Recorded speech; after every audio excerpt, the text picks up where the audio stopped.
Brandon stared at the signature line one last time, his hand trembling slightly as he scribbled the name Damian Cross in neat, practiced strokes. The ink hadn't even dried when the wedding officiant declared them husband and wife. Kiana smiled.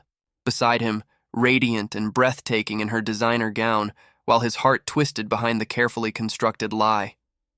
She thought she had married Damian Cross, heir to a billion-dollar conglomerate.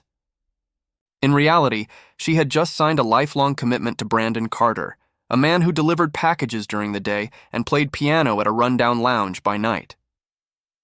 Kiana's voice cut through the buzz of applause as she leaned closer. "You really don't say much, do you, Damian?" Brandon cleared his throat. "I'm just not big on public attention."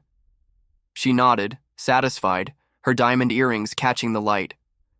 "Good. I like a man who's private.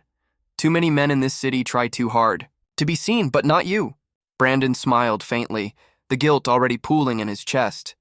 He had signed the contract under a false name, agreeing to a 6-month marriage in exchange for $200,000. The real Damian Cross, a rich friend of Smith's, needed to dodge a marriage alliance cooked up by his family. Brandon had the looks, the quiet charm, and most importantly, no digital footprint. As they posed for photos, Brandon noticed Kathy, Kiana's best friend, watching him with skeptical eyes. She clapped politely, but her smile didn't reach her eyes. She leaned toward Kiana and whispered something, making Kiana laugh softly. Brandon made a mental note. Kathy was going to be a problem.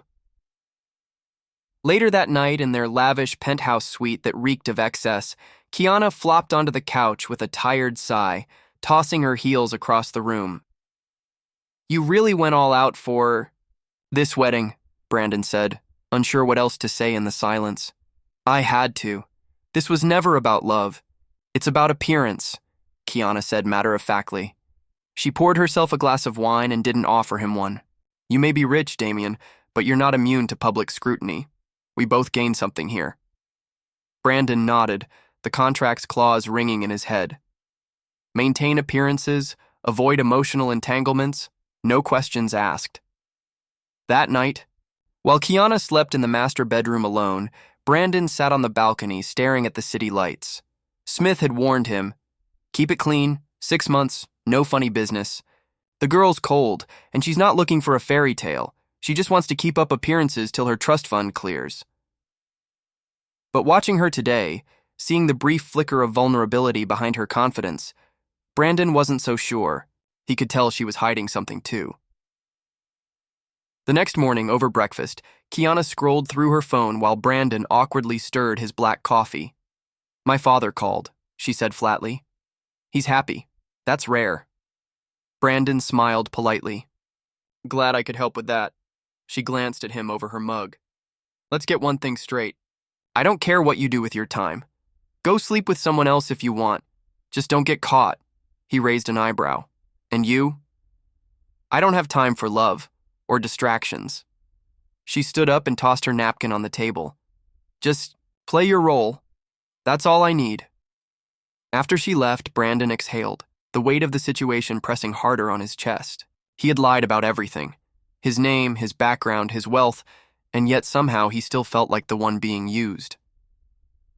Later that day, Kathy showed up at the penthouse uninvited. "She's at the office," Brandon said, opening the door halfway. No, I came to see you," Kathy replied, eyes narrowing. "You're not who you say you are." Brandon froze. "You don't talk like him. You don't move like someone who's grown up rich. I've known Kiana for years, and I know how she works." "You're hiding something, Damian." Brandon managed a neutral expression. "Is that right?" Kathy stepped closer. "I'm not here to protect her feelings. She's made her choice. But if this blows up, it'll ruin her. And if you're the reason, I'll make sure you regret ever stepping into her life."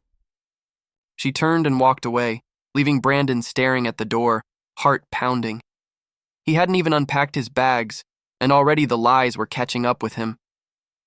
The days passed slowly, each one heavier than the last.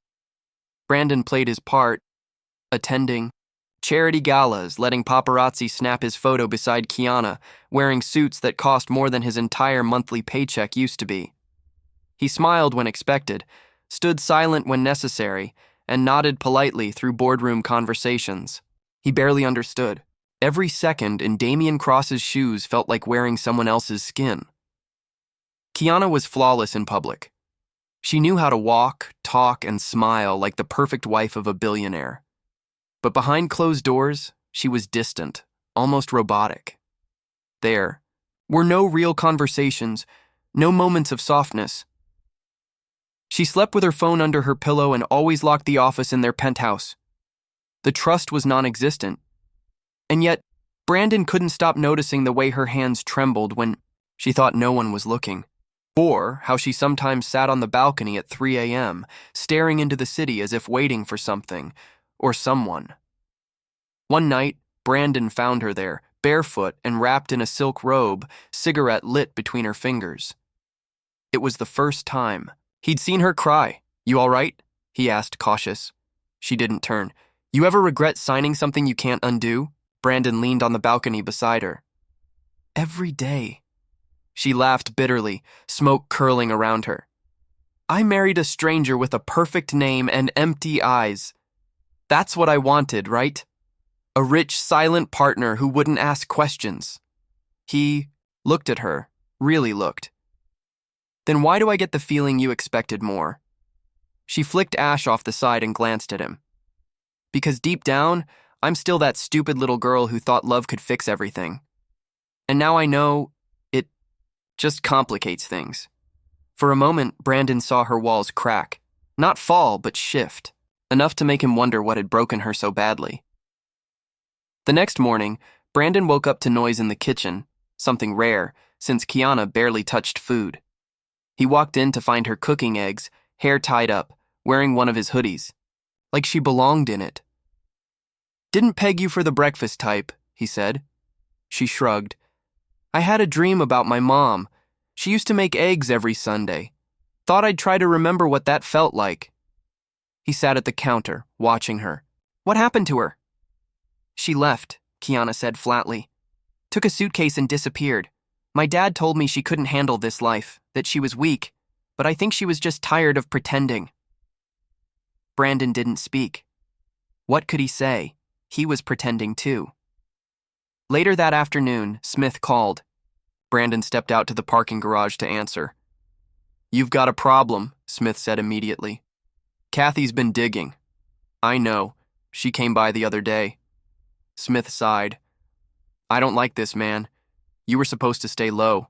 Sign the contract, play husband, get out in 6 months. But this girl, she's watching everything." Brandon rubbed his forehead. "Yeah, I can feel it too. She's not going to let this slide." "You sure you're keeping it clean?" Brandon hesitated. "Yeah, but I think I'm starting to care. And that wasn't part of the deal. You need to end that. Fast." Back upstairs, Brandon found a letter on the kitchen island. Kiana's handwriting. Inside, just one sentence. "Don't fall in love with me. I won't be worth it." He read it 3 times before folding it up and slipping it into his wallet. The next evening, they attended a gala hosted by one of Kiana's father's business allies. It was the usual scene: flashbulbs, champagne, fake smiles. Brandon stood beside her as she worked the room, dazzling and untouchable. But when he looked across the ballroom, he saw Kathy. And this time, she wasn't alone. She stood next to a man in a gray suit who looked eerily familiar. Brandon's breath caught in his throat. It was the real Damian Cross. Brandon turned to Kiana quickly. "We need to leave. Now." But it was too late. Damian had already spotted them, and he was walking straight toward them. Kiana barely had time to react before Damian Cross was standing just a few feet away, his expression unreadable, and his eyes locked on Brandon like a predator sizing up prey. The music, the laughter, the polished chatter of elites, all of it faded into a tense silence for Brandon as his heart pounded in his chest. "Quite the party," Damian said coolly. "You throw a great celebration for someone pretending to." "Be me." Kiana blinked, confused. "What?" Damian's eyes never left Brandon. I don't believe we've met. Damien Cross, the real one. Kiana turned slowly, her gaze shifting between the two men. What the hell is he talking about? Brandon opened his mouth, but nothing came out. His throat felt like it was closing. Damien stepped forward and handed Kiana a document. Her own marriage contract, stamped and signed, with Brandon's fake name in elegant script. Damien Cross. You married a fraud, Damien said. And this? This was a setup from the beginning. Kiana's hands trembled as she read over the paper, her mind trying to catch up with what her eyes were seeing. She looked at Brandon, waiting, no, begging for an explanation. Anything. Tell. Me, this isn't true, she said, her voice quieter than a whisper. Brandon couldn't lie anymore, not with everything falling apart in real time. I'm not Damien, he said, his voice hoarse. My name is Brandon Carter. I was paid to play the role, just for 6 months. I didn't mean to hurt you, Kiana. Her face crumpled, but she didn't cry. Not yet. She just stood there, stone still, while Damien looked on with cruel satisfaction. You were in on this? She asked Damien, voice shaking now. I was supposed to marry you, Damien replied, folding his arms. But I didn't want to. So I paid your fake husband here to stand in my place. You wanted a rich man who wouldn't bother you, remember? Thought this was what you needed. Kiana stared at him, then at Brandon, then back again. Her world cracked wide. Open? She stepped back, heels clicking sharply against the floor. You both used me, she said, and now her voice wasn't soft. It was sharp, cutting through the noise like a blade. To cover your cowardice and to make a quick buck. I was just the shell you poured your lies into. Kiana. Brandon started, stepping toward her. Don't. Her eyes were red now, shimmering. I trusted you, not because of your name or the money or the house, but because I thought, just maybe, you were the one man who didn't want something from me. Damien gave a half smile, smug and bitter. Well, now you know better. Kiana turned to him with fury. And you're worse than him. At least he had a reason. What's yours? Ego? Brandon stepped between them. You've made your point. Damien, just leave. Damien scoffed, brushing past them both. This is far from over. Her father's going to want blood. And then he was gone. The room resumed its glittering rhythm, as if nothing had happened. But Kiana didn't move. She just stood there, her breathing shallow, her hands clenched at her sides. Brandon whispered, I didn't plan to care. I swear, I didn't, but I do. And I'm sorry. She turned to him slowly. You think sorry fixes this? You made me believe I was married to someone real. You let me pour my fears out to a stranger who didn't exist. I wasn't pretending when I listened, or when I cared. But it wasn't you, Brandon, she said with a bitter laugh. It was Damien. And the sad part is, I was falling for him. He felt like he'd just been stabbed. Without another word, she walked away. Past the chandeliers, past the music, past Kathy, who stood frozen in shock.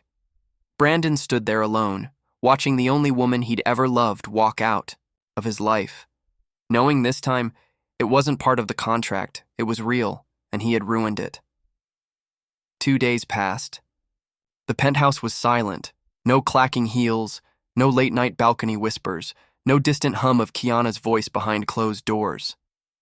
Brandon stayed in the guest room, not because she asked him to, but because after that night, he couldn't bear to sleep in the space they once shared. The place smelled like her still, faint perfume and jasmine shampoo, but it felt hollow now, like a beautifully furnished lie. Kiana hadn't come home since the gala. Smith called once, said he'd heard Kiana was seen packing her things at a private residence near the coast. She was with Kathy, apparently. No security, no assistance.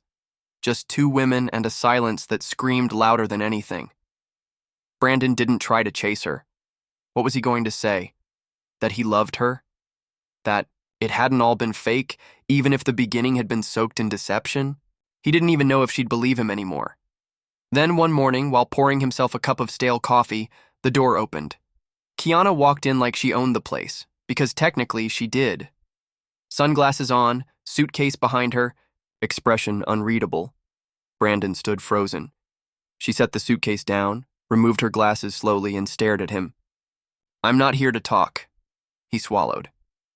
"All right." "I came back because I want answers, but not the kind you rehearse in your head for days.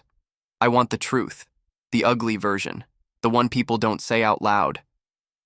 Brandon nodded once and leaned against the counter. "I was broke, delivering packages and playing piano at a bar for tips. Smith knew the real Damien needed someone to step in. He offered me $200,000 for 6 months of pretending to be a billionaire husband. And you said yes," she said quietly. "Yeah, I did. Thought it would be simple. No strings, no mess, just money." She stared at him. "Then why did it get messy?" He hesitated. "Because I didn't expect you to be you. I thought I'd meet some spoiled heiress who only cared about money and designer heels. But you're sharp, you're broken in places, but strong as hell. And I watched you stand in rooms full of snakes with a steel spine. I saw you cry on that balcony and still show up flawless the next morning." Her eyes glistened, but she didn't look away. "I didn't fall for your name or your money," Brandon said.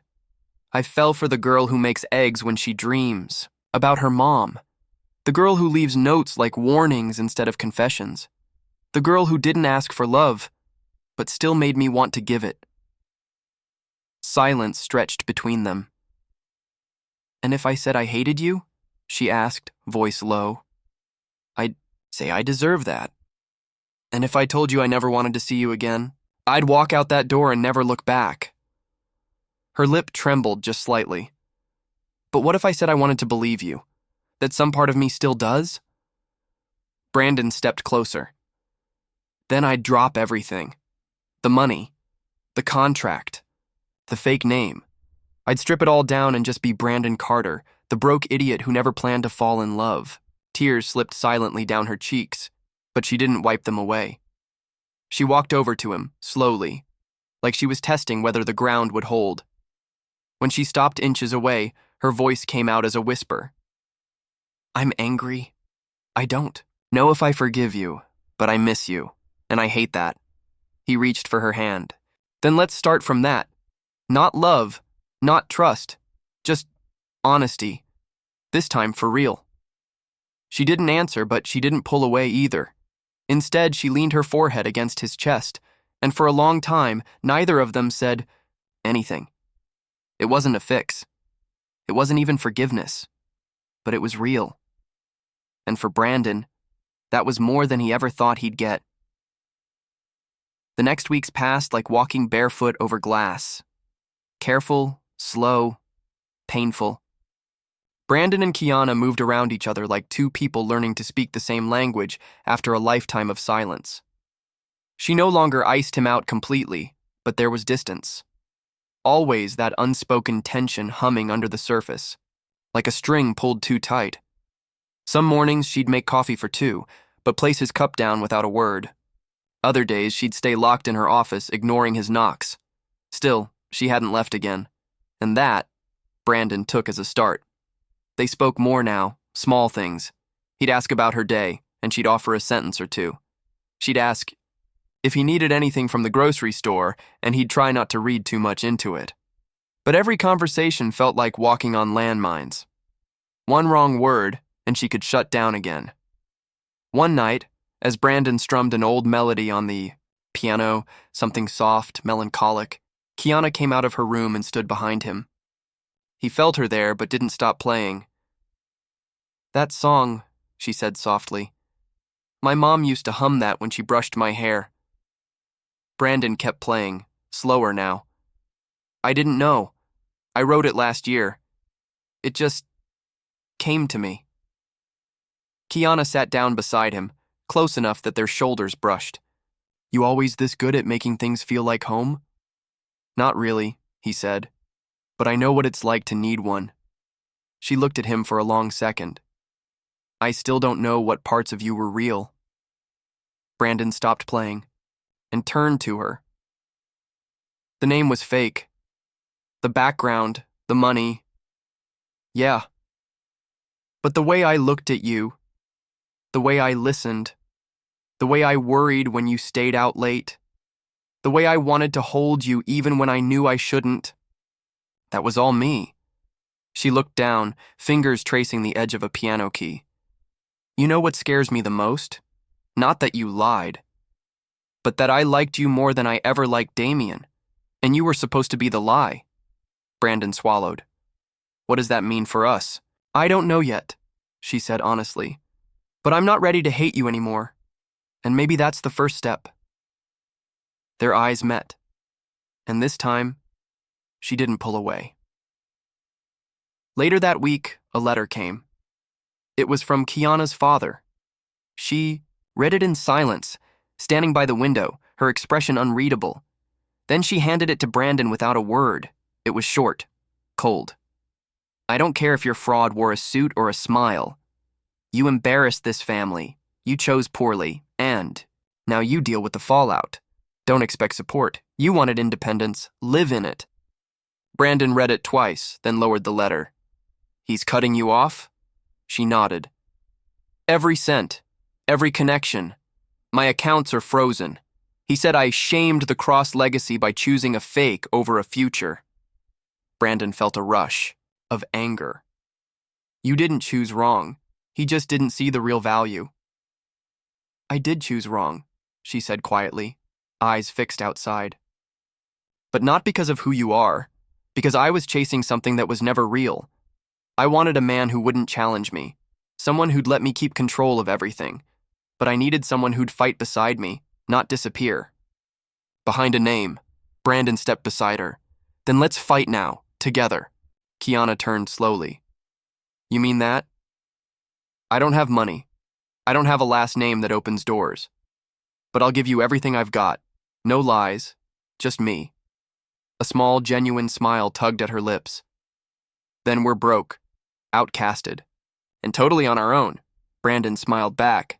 Sounds like a damn good place to start. She reached for his hand, and this time, she held on. Life, stripped of luxury, hit fast and hard.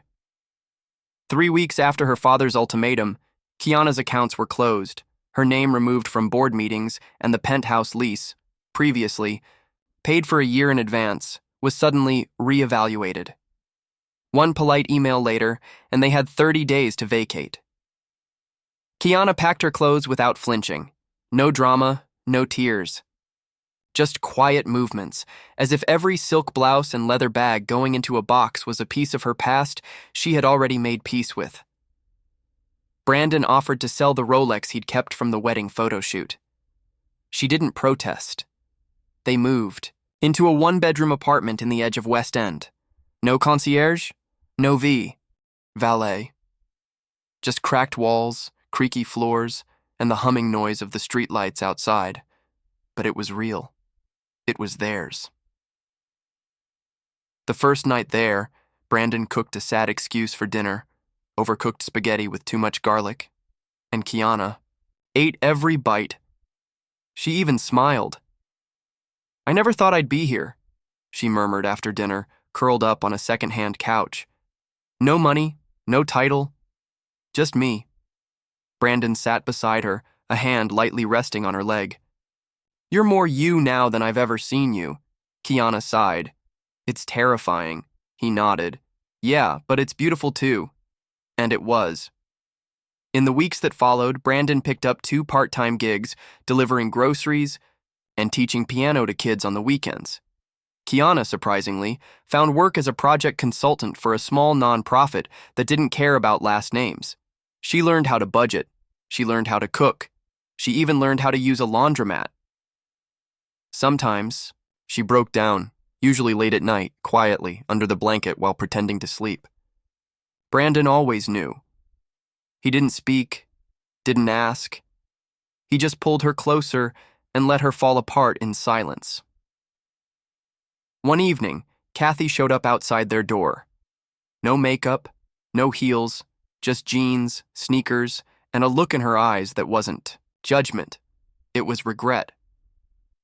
"I came to say I was wrong," she said before either of them could speak. "Not about the lie. About you, Brandon. I thought you'd ruin her. But I watched her become someone she was never allowed to be with us. Someone stronger. And I think maybe you helped her do that." Kiana didn't say anything. She just hugged Kathy long and tight. The kind of hug that carries history. After she left, Kiana turned to Brandon. "She was the only person who stayed after my mom left. And I thought I'd lose her too." "You didn't lose anyone," he said softly. "You just stopped performing for them." That night, they lay together in bed, tangled in each other under worn blankets, the city humming just beyond the cracked window. Kiana whispered into the dark, "Do you think we could have found each other without the lies?" Brandon ran his fingers through her hair. "Maybe. But I think the lies broke down who we were pretending to be, and that's how we found the truth." She nodded, sleep already tugging at her. "You know," he said, brushing a strand from her face, "the contract expires next month." Her eyes opened slowly. And I don't want it to end." "Me neither," she whispered. He smiled, heart thudding. "So what do we do?" She kissed him then, slow and sure. "This time, we sign something real." And in that tiny apartment, in the cheapest part of the city, with nothing but second-hand furniture and the sound of laughter echoing down the hall, Brandon finally knew what it meant to be rich, because he had Kiana, and she had chosen him. 3 months later, the city felt different. Not because it had changed, but because they had. Brandon woke up each morning before the sun, pulled on the same worn hoodie, and left quietly to make his grocery runs. He didn't complain. He liked the rhythm of it. The early morning air, the peace of streets not yet swarmed by traffic, the quiet moments where he could think about how far they'd come. Kiana would be up not long after, sitting on the tiny balcony with her coffee and laptop, working through budgets and grant proposals. Her hair was usually a mess. She didn't care. Her inbox was full of names that once ignored her, but now they needed her. She had earned her way back into relevance without a cent from her family's empire. One evening, as they ate cheap takeout, on their creaky little dining table, Kiana cleared her throat. "I got an offer," she said, eyes fixed on the rice box. "A big one." Brandon looked up. "Like, how big?" "6 figures. Private firm, corporate strategy, full benefits, office in Manhattan." She said it all in one breath, like it was too heavy to carry word by word. He blinked. "That's amazing," she nodded slowly. "It is, but it means leaving this." She looked around. "Leaving you." Brandon's stomach twisted. "So, what are you thinking?" Kiana leaned back in her chair, looking tired, looking real. 3 months ago, I would have jumped. I would have traded everything for that kind of power. But now, I keep thinking about our mornings, your music, the way you pour soy sauce wrong every time and still act like it's intentional. Brandon smiled faintly, a little pained. "You don't owe me anything, Kiana. If this is what you want." "It's not about owing," she interrupted. "It's about choosing. I've never made a decision that wasn't about survival or appearance. But you showed me how to choose something because it feels right." He watched her closely. "So what are you choosing?" She stood and walked around the table to him, sliding her hands into his. "You. I choose this life. Maybe we won't have penthouses or yachts, but I'll wake up next to someone who doesn't care what my last name is. Someone who saw me fall, apart and didn't walk away." Brandon exhaled, relief flooding his chest like oxygen after drowning. He pulled her in, holding her so tight he almost shook. "You have no idea how scared I was that you'd go." "I still could," she murmured, into his neck. "I'm just not going to." That weekend, they walked into City Hall with nothing but IDs and rings bought from a street vendor. No photographers, no tuxedos, just them, Two flawed, battered people who had met in the most ridiculous, dishonest way and found something too rare to throw away.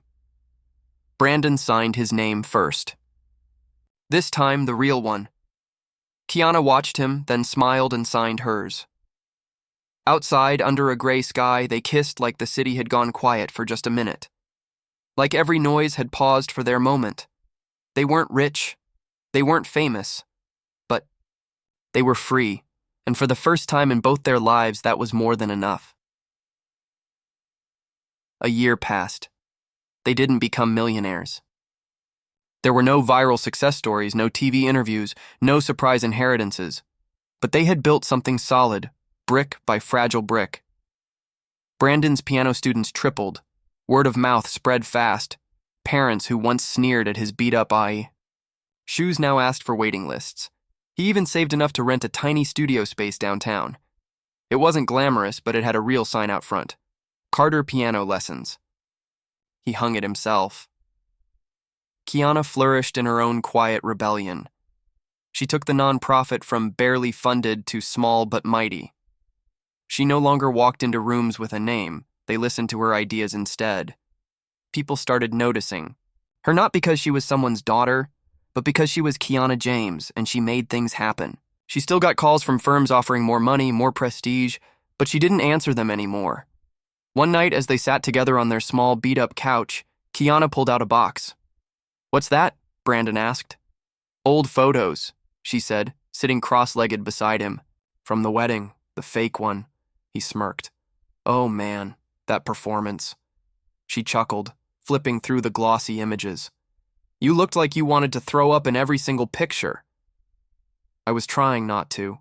Wearing a $10,000 suit, with a $20 stomach." She paused on one photo, one where they were looking at each other mid-smile. Not posing, just caught, candid, real. "This one," she said softly. "Even when everything around us was fake. This smile, it wasn't." He looked at the picture, then at her. "No, that was the moment I realized I was screwed. Like, damn, I'm actually falling for this woman." She leaned her head against his shoulder. "You know what the wildest part is?" "What?" "I used to think love meant luxury. Now, I think it means survival. Like, when everything fell apart, you didn't run. You stayed. That means more than anything money ever bought me." He kissed her forehead. "You stayed too." She reached into the box and pulled out the old contract, the marriage agreement, yellowed edges, fake name, expired terms. "Should we burn it?" she asked with a half smile. "Nah," he said. "Let's frame it." She raised an eyebrow. "Seriously?" "Yeah, because it's the dumbest thing we ever signed, but also the thing that changed everything." She laughed. "Fine, but I'm writing on it." She grabbed a Sharpie and, in bold black ink, scribbled under the signature, "Line, the lie that led me to the truth." They hung it on the wall above the piano, next to a photo of them barefoot on the courthouse steps, kissing like they'd just stolen the whole damn world. Years would pass, and that framed contract would become a story they'd tell their kids. Someday. How their love started as a lie, bloomed through hardship, and refused to die. Not because it was perfect, but because it was real. Because she wanted a rich husband. And ended up finding something richer than money ever promised.